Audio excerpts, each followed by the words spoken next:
제목은 멀티 에이전트 애플리케이션 혹은 멀티 에이전트 시스템 만들기인데 곁들여요. 그 에이전트 빌더를 곁들입니다.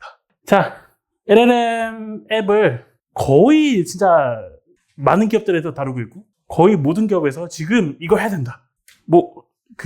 어디에 필요한지 모르겠는데 해야 된다. 뭐 약간 이런 느낌도 있고 쟤들이 하니까 우리도 하자 할까 이런 느낌도 있고 그래요. 근데 뭐 어떤 분들은 그거 그냥 챗GPT 랩핑한 거 아니야? 혹은 뭐 제미나이 랩핑한 거 아니냐라고 하지만 굉장히 이 앱을 이제 사람들이 이제 개발자들이 만들면서 이것조차도 이제 발전을 하기 시작합니다. 그래서 원래는 싱글 프롬프트를 갖다가 이 프롬프트를 한번 연결해 볼까? 체이닝도 했다가 그 다음에 에이전트라는 걸 만들고요. 그 다음에 그 에이전트를 같이 한번 묶어보자. 뭐 이런 개념이 이제 시작되기 시작합니다. 자, 먼저 싱글 프롬프트예요. 아주 간단하죠? 이제 간단한 이제 COT라고 하는 체인 오브 소트라고 해서 너는 뭐 그런 거 있죠? Let's think step by step. 하나하나씩 차근차근 해봐. 그리고 네가 어떤 작업을 수행할 단계는 1번은 이거고 2번은 이거고 3번은 이거야. 뭐 이런 식의 이제 프롬프트를 주고 혹은 이제 우리 정보가 여기 담겨 있으면 우리 정보가 있으니까 우리 데이터를 가지고 네가 답변을 해봐. 라는 이제 레그라는 기술. 이제 이거는 이제 한국말로 하면 검색 증강 생성이죠. 이런 식의 기술들이 모여서 이제 싱글 프롬프팅을 이제 앱을 만들었습니다. 저도 뭐 이런 방식으로도 앱 많이 만들었고요. 그리고 이게 좀 아쉽다. 뭔가 뭐 금방 답은 나오는데 뭔가 정교하지 않아. 그리고 뭔가 할루시네이션도 좀 있는 것 같아. 그래서 얘를 처음에 이제 프롬프트를 넣고 답변 나온 거를 다시 한번 그거랑 또 다른 프롬프트를 엮어서 또 넣어보고 뭐 예를 들면 그런 겁니다. 뭔가를 물어요. 얘가 대답을 해요. 그러면 얘 대답이 맞는지 한번 검사해봐. 뭐 이런 식의 체이닝을 걸어서 약간 파이프라인 식으로 체이닝을 걸어서 앱을 만들기도 했었습니다. 이제 에이전트라는 게 생기죠. 에이전트는 단순히 그냥 프롬프트를 LLM에 박아서 이제 수행하는 거를 넘어서 에이전트마다 어떤 역할, 그리고 목표, 그리고 페르소나를 가지게 되고 그리고 가장 큰 차이점은 이 친구가 그냥 답변만 하는 게 아니라 어떤 액션을 하기 시작했다는 거예요. 액션을 하기 시작했고 데이터도 찾고 어떤 액션도 수행한다. 뭐 이런 개념이 있죠. 근데 자, 싱글 에이전트의 방식이 여러 가지가 있습니다. 여러 가지가. 어떻게 여러 가지가 있냐? 이런 분기 같은 걸 할 수 있는데요. 이 분기, 그리고 이런 것들을 오케스트레이션 할 수 있는 것들이, 스테이트 머신 기반으로. 예를 들면, 얘가 이런 식으로 대답을 하면은 이쪽으로 보내. 얘가 저런 식으로 대답을 하면 저쪽으로 보내. 약간 이런 식의, 혹은 얘가 이런 식으로 대답하면은 어떤 액션을 수행해. 예를 들면, 제미나이가 뭐, 펑션이라는 글자를 만들어내고, 뭐, 땡땡, 뭐, 예를 들면, add, 그리고 3, 5. 이렇게 하면 그 더하는 함수를 돌려. 뭐 이런 식의 스테이트 머신의 기반으로 이제 에이전트를 만들어냈습니다. 이게 그 초기에 구글에서도 이제 다이얼로그 플로우 CX가 이런 식으로 돼 있어요. 스테이트 머신 기반으로. 그리고, 이거를 스테이트 머신의 어떤 룰 기반이 아니라, 좀 더 약간 시멘틱하게 가보자. 좀 더, 얘가 스스로 판단을 하고, 얘가 스스로 계획을 하게 한번 해보자. 그렇게 해가지고, 에이전트가 판단을 하게 합니다. 그래서 에이전트가 플랜을 세우고요. 이런 엑스큐션을 해야 돼. 라는 걸 세워서, 뭐, 데이터를 갖고 온다든지, 혹은 어떤 액션을 수행하게 합니다. 저희 이제 모회사가 알랩이기도 하고, 그래서 보안을 굉장히 중요하게 생각하는데, 최근에 이제 LLM 보안 관련 세미나를 가면은 이런 것들이 많이 나와요.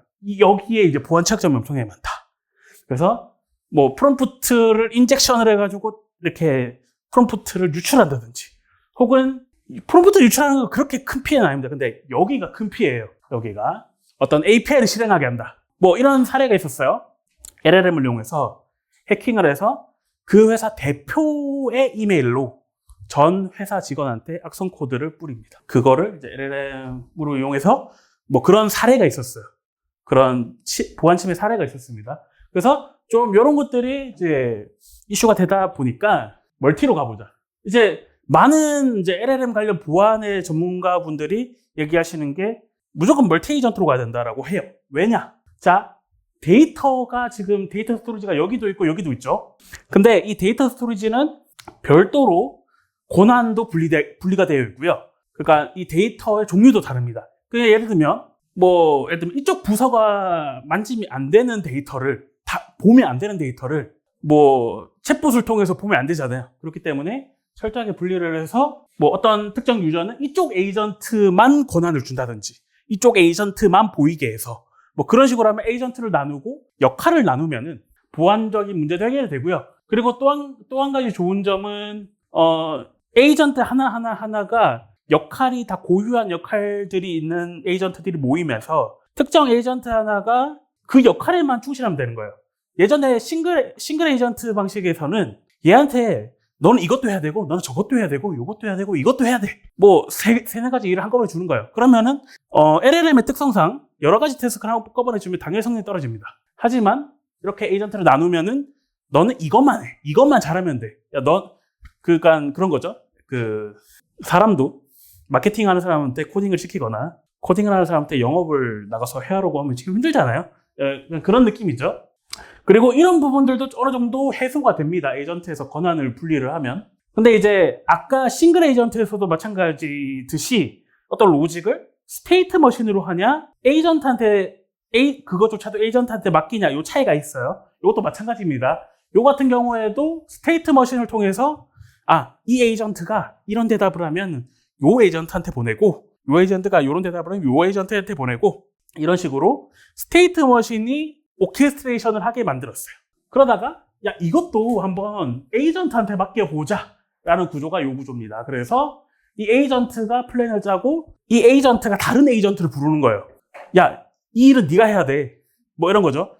예를 들면 저는 LLM으로 개인적으로 많이 하는 게 뭐냐면 LLM한테 개발에 처음부터 끝까지 다 맡겨보는 걸 되게 많이 하거든요. 그래서 기획단부터 DB, 코딩까지 다 시킵니다. 심지어 UI까지 다 짜게 해요. 근데 어떻게 하냐? 너는 이제 기획자야. 그래서 이런 서비스를 기획할 건데 기획을 해봐. 그리고 너는 마케터야. 마케팅 전략을 짜봐. 이런 식으로 했는데 그걸 이제 사람이 하면은 힘들잖아요. 그래서 그거를 에이전트한테 시켜야 한다. 이걸 이제 보통 여기에 있는 에이전트를 우리가 흔히 말하는 이제 슈퍼바이저 에이전트라고 보통 혹은 루트 에이전트, 혹은 슈퍼바이저 에이전트라고 많이 합니다. 그래서 이 친구가 알아서 플랜을 짜고, 얘를 실행시키고 얘를 실행시켜보자. 그리고 이런 유저의 이런 질문은 얘한테 맡겨보자. 이런 식의 플랜을 짜게 되는 거죠. 근데 이제 여기서 이제 좀 더 복잡해지면, 이제 스테이트 머신하고 이제 에이전트 머신하고 섞어보자. 혹은 뎁스를 더 깊게 가보자. 여기서는 지금 뎁스가 2뎁스죠. 에이전트 뎁스가 2뎁스입니다. 얘가 호출하고 얘는 호출할 수 있는 거는 에이전트가 아니라 툴밖에 없어요. 근데 얘는 보면 이 에이전트가 요 에이전트를 호출하면 요 에이전트가 또 얘한테 맡깁니다. 이게 하청이지, 이게. 그렇죠. 그래서 예를 들면 그런 거예요. 자, 너는 얘한테 이제 임무로 맡깁니다. 자, 너는 애널리스트야. 너는 애널리스트인데 애널리스트 팀장이야. 그래서 이제 기업 분석 관련 질문을 해요. 근데 얘한테는 뭘 주냐면 너는 삼성전자 전문가야. 그리고 얘한테는 너는 하이닉스 전문가야. 얘한테는 반도체 인더스트리 전문가야라고 할 수 있겠죠. 그렇게 해가지고 뭔가 삼성전자 질문이 오면 얘한테 맡기고 하이닉스 질문이 오면 얘한테 맡기고 혹은 두 개를 섞어서 해야 된다. 그러면 둘 다한테 맡기고 얘가 답변을 정리해서 주겠죠. 이런 식의 이런 뎁스를 깊게 가져가는 방식도 있습니다. 근데 이런 식의 뎁스를 깊게 가져가면은 문제가 생겨요. 뒤에서 말씀드릴 거고요. 그리고 여기 보면 많이 복잡한 형태라고 돼 있는데 그림만 보면 얘가 훨씬 더 복잡해 보이죠. 근데 얘가 훨씬 더 복잡합니다. 실제 구현하기에는. 왜냐면 이 친구는 지금 얘는 트리 형태예요. 트리 형태입니다. 근데 얘는 그래프 형태예요. 그래서 이게 가장 최악이 뭐냐면요. 얘가 얘를 호출했는데 얘가 다시 얘를 호출하고요.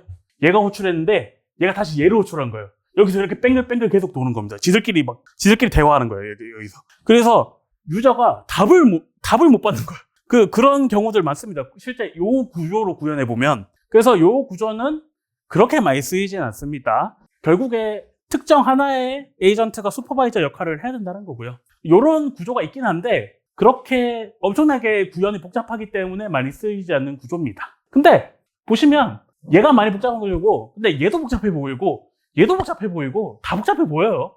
일단 결국에 멀티 에이전트 방식으로 한다는 얘기는 내가 관리해야 되는 포인트가 여러 개가 생긴다는 거니까 결국에 전부 다 복잡해 보입니다.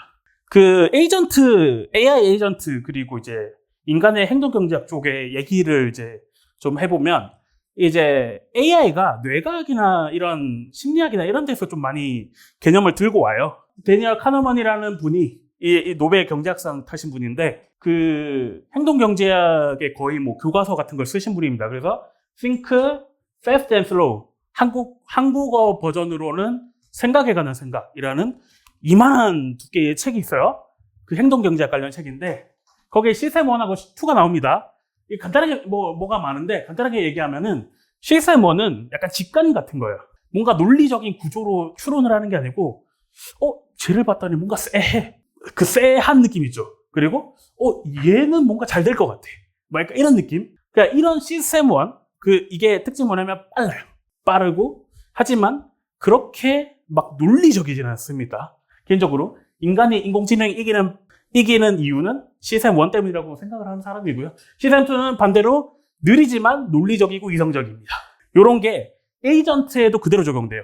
그러면 시스템 1하고 시스템 2를 기반으로 아까 봤던 여러 가지 아키텍처 구조들을 한번 분류를 해볼게요. 자, 시스템 1은 싱글 프롬프팅, 그리고 프롬프트 체이닝. 얘들은 답변이 빨라요. 답변이 빠른데 엄청나게 정교하지는 않습니다. 엄청나게 정교하지 않고 가끔씩 할루시네이션도 생기고요. 그렇기 때문에 뭐 이런 일들이 생기죠. 뭐 이거 곱하 이건 뭐야? 뭐 230, 그냥 하지만 빨랐죠. 이렇게 되는 거예요. 이 LLM 만져보면 하지만 빨랐죠가 되게 많아요. 뭐 되게 빨리 답변이 나와. 근데 말도 안 되는 답변. 막 그런 것들이 되게 많습니다. 자, 시스템 2 같은 경우에는 에이전트 방식이에요. 그래서 멀티 에이전트, 싱글 에이전트인데, 얘는 야, 결과 나오니? 기다려봐. 얘 결과 좀 줄래? 좀 기다려봐라니까? 뭐 이런 식으로 결과가 약간 늦게 나와요. 근데 결과가 아직까지는 지금 LLM이 지금 대중적으로 퍼진 게 몇 년이 안 되죠. 그래서 아직까지는 이 답변을 기다려줍니다. 저희 최근에 나온, 이제 오픈AI 최근에 나온 551 모델은 추론 모델이라서 생각을 되게 많이 한대요. 근데 사람들이 지금의 LLM의 추론 시간을 얼마까지 기다려주냐면 1분까지도 기다려줘요. 이게 저는 그 느낌이에요. 웹브라우저 처음 나왔을 때 웹브라우저 처음에 되게 느렸잖아요. 그래서 막 한 30초 기다려서 탁 나와도 다 기다려줬단 말이에요. 그 느낌이라서 나중에 되면 안 기다려줄 것 같은 느낌이 들긴 해요. 그래서 이거를 보여주는 이유는 뭐냐면요, 트레이드오프 관계라는 얘기입니다. 그래서 무조건 멀티 에이전트가 그러면 이 할루시네이션도 적고 더 구조적으로 만들 수 있고 더 디테일하게 만들 수 있고 더 정교하게 만들 수 있으니까 좋은 거네? 가 아니고요. 우리 앱의 특성, 우리 앱은 응답이 빨라야 돼 라고 하면은 싱글 프롬프팅, 심지어 싱글 프롬프팅으로도 가도 되고요. 근데 우리는 우리 유저들은 조금 느리지만 기다려줄 수 있어. 혹은 우리 서비스는 뒷단에서 돌아. 유저는 전혀 이거를 몰라 라고 하면 조금 느려도 되잖아요. 뒷단에서 배치로 돈다고 하면. 그렇기 때문에 이런 거를 쓸 수 있다는 거죠. 그래서 트레이드오프 관계이기 때문에 좀 이제 고민을 해야 되는 거고요. 자, 멀티 에이전트에서 구현을 할 때 어떤 거를 이제 고려를 해야 되냐면, 먼저 여기 보면 트래킹, 디버깅, 이게 되게 중요합니다. 이게 뭔가 답변을 얘가 이상하게 해. 근데 어디서 이상하게 삑사리가 난 건지를 다 살펴봐야 돼요. 그래서 트래킹하고 디버깅이 필요한데, 온프렘, 그러니까 로컬에서 개발을 한다고 하면 이 트래킹하고 디버깅 하는데 되게 힘듭니다. 그리고 레이턴시, 아까 말했듯이 시스템 1을 할 거냐, 시스템 2를 할 거냐, 그 트레이드 오프 관계에서 우리는 타협을 봐야 됩니다. 그래서 우리가 추론 속도를 길게 해서 정확도를 높이되 답변을 늦게 줄 거냐, 뭐 이런 거를 이제 고민을 해야 되고, 그리고 컨커런시는 뭐냐면요, 컨커런시 에이징크가 같이 가는데요. 뭐 예를 들면, 자, 요 구조에서 얘한테 요청을 해가지고 얘 답변을 기다렸다가 다시 얘한테 요청을 해서 답변을 기다릴 수도 있지만, 동시에 나와도 되는 답변들이 있잖아요. 동시에 받아도 되는 것들. 예를 들면 얘한테 야, 반도체 산업 회사들 좀 정리해줘봐 했는데, 얘가 삼성전자 에이전트한테 물었고 하이닉스 에이전트한테 물었는데, 삼성전자 에이전트의 답변을 다 기다리고 그 다음에 하이닉스 에이전트한테 물을 필요가 없잖아요. 야, 둘 다 답변 내놓고 아무나 빨리 가져오는 애들 빨리 가져와. 이렇게 할 수 있잖아. 이제 그러면은 비동기로 갈 수 있단 말이죠. 그리고 동시에 요청을 할 수 있습니다. 이런 식의 것들도 고려를 해야 된다. 그리고 메인터넌스 이제 유지 보수 이것도 중요하죠. 근데 이제 이런 것들을 이제 고려를 하기 시작하면은 막 머리 아프죠. 막 얘들을 고려해서 막 하면 막 코드가 막 힘들어요. 막 코드 생각하는 것도 힘들어요. 그러면 이제 우리가 선택할 거는 뭐 랭체인이라든지 랭체인에서 이제 멀티 에이전트를 구현할 수 있는 게 랭그래프죠. 랭그래프라든지 뭐 오토젠이라든지 이런 프레임워크를 찾을 수 있겠으나 프레임워크를 찾아도 복잡해지는 부분들이 있어요. 예, 진짜 복잡해요. 왜냐면 포인트들이 많기 때문에 컴포넌트들이 많으면 복잡해요. 그래서 좀 어느 정도 요거에 대해서 조금 해방감을 줄 수 있는 게 저는 에이전트 빌더라고 생각을 하고요. 그래서 에이전트 빌더가 해줄 수 있는 거는 이렇게 있습니다. 막 서로 통합시키는 코드를 에이전트들끼리 통합시키는 코드를 안 짜도 돼요. 그리고 에이전트를 구현하는 게 굉장히 쉽습니다. 우리 플레이북이라는 걸 이용해서 에이전트를 구현하는데요. 굉장히 쉽게 구현할 수 있고요.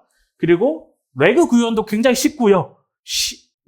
쉽고 그리고 구글은 뭘로 큰 회사죠? 검색으로 큰 회사죠. 구글의 검색기들이 기술이 그대로 녹아있는 겁니다. 그리고 에이전트와 에이전트 간의 통합, 그리고 에이전트와 툴 간의 통합도 굉장히 잘 지원을 해주고 있습니다. 자, 우리가 이제부터 에이전트 앱을 하나 만들어 볼 거예요. 그러니까 이제 시뮬레이션으로 어떤 걸 만들어 볼까면요.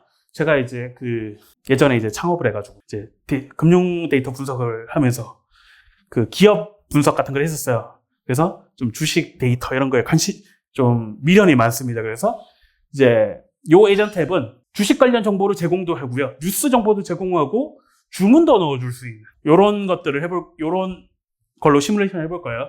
그래서 에이전트를 만듭니다. 에이전트 이름은 이제 히어로 사이드도어 영웅 쪽문으로 해서 이제 영문 다들 아시죠? 영웅 쪽문. 그래서 에이전트를 만들어내, 우리 멀티 에이전트니까 에이전트가 4개입니다, 총. 먼저 슈퍼바이저가 다 통제를 해야 됩니다. 그리고 파이낸셜, 그러니까 재무 분석과 뉴스를 분석해주는 애. 그러니까 재무 분석은 한 기업의 이 재무를 약간 나무로 치면 엽록소를 보는 애고요. 얘는 숲을 보는 애입니다, 뉴스는. 그리고 브로커, 이제 주문 넣어주는 애죠. 주문 넣어주는 애. 이런 식의 에이전트들을 구현을 할 거예요. 여기서 이제 별표 쳐져 있는 건 뭐냐, 뭐 북마크냐 이게 아니고 얘가 디폴트 에이전트라는 겁니다. 이 디폴트 에이전트를 바꿀 수 있어요. 얘 디폴트 에이전트로 할게. 그럼 바꿀 수 있어요. 자, 먼저 이제 에이전트들 하나씩 한번 이제 구현을 해보겠습니다. 뉴스 분석 해주는 애를 구현을 합니다. 그러면 이제 너는 세계 최고의 분석가고 이제 고객의 질문 그리고 요청에 맞는 뉴스를 수집해야 돼. 너의 임무는 이거야. 그래서 이쪽에서는 이 에이전트의 역할과 임무를 적습니다. 이거는 이제 코드 없이 자연어로 적어요. 그래서 분석하는 이유는 뭐냐면 좋은 기사, 나쁜 기사, 그러니까 호재인지 약재인지 구분해야 되고 거기서 너가 코멘트를 달아야 돼. 뭐 이런 거고요. 그리고 여기서는 이제 스텝 바이 스텝으로 너가 이걸 해야 되고 그다음에 이걸 해야 되고 그다음에 이걸 해야 돼. 그걸 이제 적는 겁니다. 그래서 너가 먼저 유저가 질문이 들어오면 그걸 그대로 검색하지 말고 어떤 되게 검색하기 아주 좋은 형태의 쿼리로 변환을 해. 그리고 그다음에 툴을 써. 근데 이 툴을 쓰는데 툴을 이용해라고 하는 이 툴 참조하는 게 이런 식의 변수 느낌으로 툴 땡땡 해가지고 툴 이름을 적으면 이 툴을 사용합니다, 얘가. 그래서 이 툴을 사용해서 뉴스를 수집해. 그러면 얘가 예를 들면 삼성전자 이러면 삼성전자 뉴스 이 툴을 이용하면은 이 툴이 이제 오픈 API에 연결되어 있어서 API로 콜을 하고 삼성전자 뉴스를 이렇게 수집을 하겠죠. 그러면은 그걸 갖고 와서 뉴스가 주가 영향을 미칠지 검토를 하고 호재인지 악재인지 뭐 아무 상관이 없는지 이런 거 검토해. 뭐 이런 식의 이제 프롬프트를 작성을 합니다. 그리고 이 친구도 똑같아요. 재무 분석을 해. 근데 이번에는 툴인데 다트죠. 공시 자료를 가져와. 뉴스랑 똑같은데, 나머지는 똑같은데, 공시 자료를 가져와. 그리고 너는 회사 사업 보고서, 그리고 뭐 분기 보고서, 반기 보고서 이런 재무제표를 가지고 평가를 해. 뭐 이런 거고요. 그리고 이제 이 국산 브로커는 이제 주문을 넣어주는 애인데, 유저는 이제 뭐 시장가 매도, 시장가 매수, 지정가 매수, 지정가 매도에 요청을 할 거야.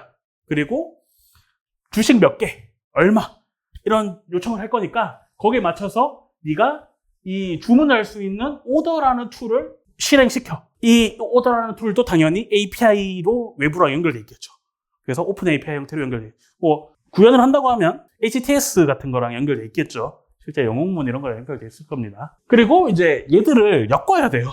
결국 엮어야 되잖아요. 그래서 엮습니다. 이 슈퍼바이저 에이전트가 엮습니다. 그래서 네 이름은 용쪽문이고 너의 임무는 질문이나 요청에 따라서 다른 에이전트를 연결시켜줘야 돼. 너가 라우터 역할을 해야 돼. 이겁니다. 그래서 야 고객이 인사를 안 했으면은 네가 먼저 인사를 해. 네가 먼저 인사를 해. 그리고 만약에 고객이 상장회사에 뉴스를 원하면은 이쪽으로 보내. 에이전트 아까 뉴스 분석가 에이전트로 보내. 그리고 야 상장회사에 대한 재무정보를 알고 싶어? 재무정보를 알고 싶으면 이쪽으로 보내야지. 재무분석가로 보내. 그리고 고객이 주식을 팔려고 해. 그러면은 이쪽으로 보내. 브로커로 보내. 이런 식의 얘가 라우터 역할을 하면서 오케스트레이션 역할도 하고 슈퍼바이저 역할도 하고 라우터 역할도 해주는 겁니다. 이런 식으로 해서 그러면은 유저가 야 오늘 삼성전자 뉴스 뭐 있냐? 가장 최근 뉴스가 뭐야? 라고 하면은 얘가 먼저 이 에이전트로 호출을 합니다. 이 뉴스 분석가 에이전트로 호출하고 뉴스 분석가 에이전트는 요 질문을 받아서 쿼리를 변환을 하고 그 뉴스 크롤러 툴을 이제 실행시키겠죠. 그럼 뉴스를 가져와서 분석을 지가 알아서 하겠죠. 이런 식의 이제 멀티 에이전트 구현을 하는 거예요. 그리고 이제 툴도 이제 구현할 수 있습니다. 툴도 다 추가할 수 있어요. 툴은 가장 대표적인 게 데이터 스토어예요.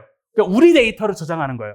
저는 여기에 뭘 저장했냐면 그 상장사 재무제표를 싹 다 넣었는데 그 회사에 혼났습니다. 그 200만 페이지였는데요. 그 1000페이지당 뭐 예를 들면 $10씩 드는 비용 드는 제품을 써가지고 네 막 이틀 만에 200만 원, 300만 원 넣어서 제가 혼났는데 네 그렇습니다. 그리고 오픈 API. 그러니까 오픈 API 이게 이런 말하면 좀 그렇지만 이게 그 사기입니다. 사기. 그 모든 걸 다 할 수 있어요. 이메일도 보내고 주식 주문도 넣을 수 있고 아마존에서 물건도 살 수 있고 다 넣을 수 있어요. 근데 당연히 API가 열려 있어야 된다. 그렇지. 그래서 오픈 API입니다. 그리고 이 툴을 구현한다라고 하면은 데이터 스토어를 구현한다 그러면 데이터 스토어를 따로 연결을 해요. 그거는 이따가 더 딥하게 들어가 볼 거고요. 나머지 구현하는 방식이 똑같습니다. 나머지 툴도 이런 오픈 API도 오픈 API 명세가 따로 있죠. 그 명세대로 넣으면은 그거를 딱 콜할 수 있게 딱 해놨어요. 여기서 다만 중요한 거는 이 디스크립션. 우리 보통 코드 짜거나 할 때 뭐 디스크립션 뭐 이렇게 하면은 뭐 예를 들면 뭐 래퍼 만들 때 리드미 같은 것도 디스크립션 중에 하나죠. 막 이런 거 그냥 대충 적잖아요. 근데 여기서는 모델에 들어가는 핵심 정보, 컨텍스트 인포메이션이기 때문에 디스크립션을 잘 적어야 돼요. 디스크립션을 잘 적어야 됩니다. 네, 그래서 이런 구조죠. 이 슈퍼바이저가 있고 뉴스는 뉴스 분석가가 알아서 해결해 주고요. 이 공시 데이터는 재무 분석가가 알아서 해결해 주고 주문은 브로커가 해주는데 요거 호출하는 게 에이전트 혹은 툴 이런 식으로 호출을 한다. 라는 방식이고요. 이런 수명 주기를 관리를 해줍니다. 그래서 뭐 프롬프트를 넣고요. 그 다음에 시뮬레이션을 돌리고 디버깅을 하고 로그를 찍어주고 배포를 해주고 요 구조를 요 수명 주기를 관리를 해줍니다. 그리고 이제 요 얘기를 안 할 수 없어요. 레그. 사실 LLM 하면 반드시 따라오는 거죠. 그리고 구글의 이 에이전트 빌더의 레그는 제가 뭐 여러분들한테 이걸 팔아먹으려고 하는 게 아니고 제가 감동했기 때문에 제가 감동한 경험을 말씀드릴 거예요. 그래서 뭐 단계는 이렇습니다. 스토리지에 데이터를 넣어요.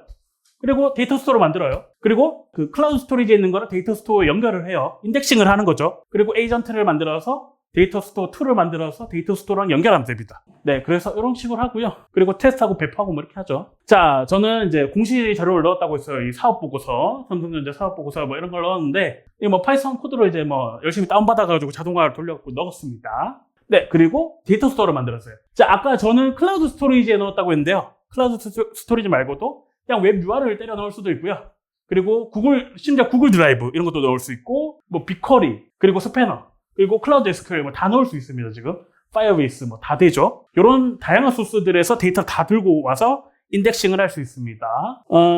네, 그래서 연결을 했고요. 그리고 요게 이제 중요한데요. 예, 저는 여기서 소개시켜줄 파서는 레이아웃 파서입니다. 우리 사업보고서 이런 데이터들은 굉장히 한국식, 그러니까 표도 되게 많고요. 이 아시잖아요. 그 한국식 문서라고 하면 그 느낌 아시잖아요. 약간 그 느낌에서는 사실 이런 이미지 파서나 뭐 이런 것도 훌륭합니다. 훌륭한데 여러분들이 레그가 잘 안 돼요. 우리 지금 로컬에서 우리끼리 레그를 만들고 있는데요. 우리 뭐 밀버스 쓰고요, 알로이DB 쓰고요, 다 쓰는데 뭐가 잘 안 돼요. 그래서 최신 논문을 보고 최신 논문 기법도 썼는데 안 돼요. 이게 까보면요, 파서가 개판이에요. 그러니까 파서로 데이터 그 문서를 딱 끌고 왔는데 막 글자 다 깨져 있고 이러면 당연히 레그가 잘 안 되죠. 그래서 파서가 되게 중요합니다. 파서가 좀 시멘틱한 정보들을 청킹할 수 있어야 돼요. 그게 가능한 게 레이아웃 파서고요. 레이아웃 파서는 의미론적으로 그 레이아웃을 이해를 하는데요. 그래서 얘가 그림이다, 표다, 뭐 이런 것들도 다 이해를 해요. 그럼 어느 정도 그래서 인덱싱을 하죠. 이 인덱싱을 할 때도 우리 구글의 검색 기술, 구글 AI 서치를 이용해서 인덱싱을 합니다. 그래서 뭐 인덱싱을 해서 청크를 나누고 뭐 이런 것들을 해요. 그래서 레이아웃 파서의 특징은 지금 보면 문서의 구성 및 계층 구조를 정의를 하고 이 문서를 우리가 보는 느낌으로 문서의 구조가 이렇다. 문서의 컴포넌트와 컴포넌트의 관계가 이렇다를 시멘틱하게 이해를 하고 그 시멘틱한 정보를 기반으로 청크를 나눌 수 있습니다. 근데 이거 좀 아쉽긴 한데 요거 좀 미리 보기라서 이거 풀어주면 굉장히 비용은 많이 발생할 것 같은데 굉장히 좋을 것 같아요. 자, 제가 감동한 포인트가 이건데요. 여러분들 이거 잘 안 보일 거예요. 그래서 제가 좀 키우겠습니다. 네, 이건데요. 자, 이게 왜 제가 감동한 포인트라고 하냐면요. 표를 이해를 하는데요. 이 친구가 표를 이해를 하는데 여기 보면 관로하고 단위 100만 원 이렇게 적혀 있어요. 근데 요런 값들을 물어보는 거예요. 요런 값들을 물어보는데 얘가 정확하게 이 단위 100만 원을 부차하고 대답을 합니다. 맞죠? 뭐 이런 식의 표를 이해를 하고 그리고 그 구글 세미나 같은 데를 제가 갔는데 거기서 이제 자랑을 하시는 게 머지드 셀이 굉장히 잘 된다. 그러니까 우리나라 특유의 그 문서 양식에 항상 등장하는 그 머지드 셀이 항상 이제 이 문서 처리하시는 분들한테는 문제인데 그것들도 문제없이 잘 처리가 되더라라는 겁니다. 그래서 레이아웃 파서를 쓰면은 굉장히 지금 레그가 굉장히 쉬워지고요. 레이아웃 파서는 이런 문서를 시멘틱하게 하고 구글의 검색 기술을 그대로 가져와서 통합할 수 있습니다. 데이터 스토어에. 그래서 그거를 기반으로 에이전트를 만들고 이 에이전트를 통합하는 것도 굉장히 편하게 사용할 수 있다라는 거고요. 그래서 이런 것들을 사용하면 여러분들도 멀티 에이전트를 구현하는 데 있어서 아무 문제가 없을 거라고 예상됩니다. 네, 여기까지 하겠습니다. 감사합니다.